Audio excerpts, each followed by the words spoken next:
The UK is planning to regulate crypto staking and stablecoins, and so in this video we're going to look at why UK Minister Afolami is stressing urgent crypto regulations and also why elections may have an impact on stablecoin and staking laws in the UK. Today's episode is sponsored by Cake Wallet, where you can send, receive and even exchange your crypto right from within the wallet. Cake Wallet is open source and non-custodial, so you control your own private keys, available today on iOS, macOS, Android and Linux. And StealthEX, a privacy-centric crypto exchange which enables you to make crypto-to-crypto exchanges anonymously. Hi everybody and welcome back again to Enter Crypto with me, Chris Kenyon. Now in today's video we're going to be talking about the UK government's plans to regulate staking, that's crypto staking, and also stablecoins like USDC and Tether. And so as always guys, let's quickly jump straight into this article, see what it's about, see what we can learn, and then we'll comment after. So the UK is on the brink of passing significant regulations concerning staking and stablecoins, aiming to cement its position as a global hub for cryptocurrency. The legislative push is being spearheaded by Economic Secretary Bim Afolami, who recently emphasised the urgency and priority of these regulations at the Financial Times Crypto and Digital Asset Summit. Afolami expressed confidence in the government's ability to implement the necessary legislation around these key areas of the crypto market. And stablecoins offer a semblance of stability that is not commonly found in the volatile crypto market. Additionally, staking provides a mechanism for crypto holders to earn rewards by participating in network operations. What I'm very confident we'll be able to achieve is the secondary legislation around staking and stablecoins. Those two things are absolute priorities in the coming weeks and months, Afolami said. The Conservative Party, currently holding the reins of the government, is keen on these regulatory advancements, and despite recent electoral setbacks where they witnessed seat losses to the Labour Party, the Conservatives are pushing forward with their crypto regulatory agenda.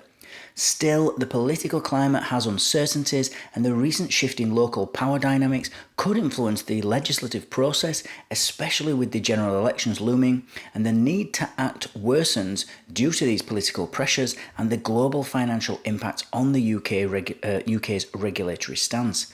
As Afolami noted, the imminent regulations enhance market stability and provide clear, structured guidelines that could attract more business to the UK's crypto sector, and this move will reinforce and bolster investor confidence by ensuring a secure, transparent and stable regulatory environment. Now, the government at the time, the Conservatives in this instance, because they're in power right now, but any government that's in power is going to make laws and regulation seem wonderful. They're going to make out that it's the best possible thing for us as users, that the government are looking after us, that where would we be without them, kind of a thing, and that they're there just to protect us. But there are actually lots of negatives that also comes with it, and this is why it's important to be intelligent about this, and that the government actually learns about crypto, because if we have too many laws or we over-regulate, this can sometimes create some uncertainty about what's allowed and what's not, and this can actually potentially disrupt practices and investments. And sometimes if you've got too many laws, then it's easier for businesses to just say, well, it's too difficult to do it in the UK to set up business, let's just go somewhere else where it's easier. And the UK loses out in that instance. The business doesn't lose out. They can just go anywhere. And by its very nature, crypto is global, so it's really easy for companies to just go wherever they want. Over-regulation will also has privacy concerns, and by that I mean that enhanced regulations can include more stringent KYC and AML measures, so that's know your customer and anti-money laundering measures. It's all the questionnaires that the government gives you and asks you questions about where your money's going, where did you get this money from. They again, with no concern for user privacy, for our privacy. So it also impacts that. You can also get negative market reactions, although this is less important for us in crypto because we're here for the technology. But this also is, we can get market negative reactions in the market if especially just after new regulations are formed. This leads to more volatility and potentially short-term losses for crypto. In the long term, it's not going to do anything. I'm certain of that. But something that always gets missed, and I don't mention this enough actually, but once you bring regulations in, and this is not even over-regulation, but just regulatory compliance, it often involves or has to involve additional costs for us, for the users. So it's almost always going to be passed on to the end user. This comes in the forms of higher fees for transactions or for services. And these are not the network fees. This is not the, for Bitcoin or Ethereum, just your normal transaction fee that you would pay, the miner fees. These are fees that that Coinbase would charge, for example, if you wanted to withdraw your money from Coinbase, your crypto from Coinbase. So there's all kinds of fees involved that they have to do because they have to now comply, and the costs just go up. It's not.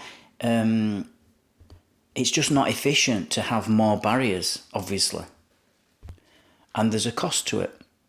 So it's just really important to know that whilst regulation is aiming to create a safer and more stable market, this is what the government will tell us anyway, it's also going to introduce challenges and further constraints for us as crypto users. So an interesting article, and we'll see how the government gets on. Things can still change before July. We really don't know what's going to happen.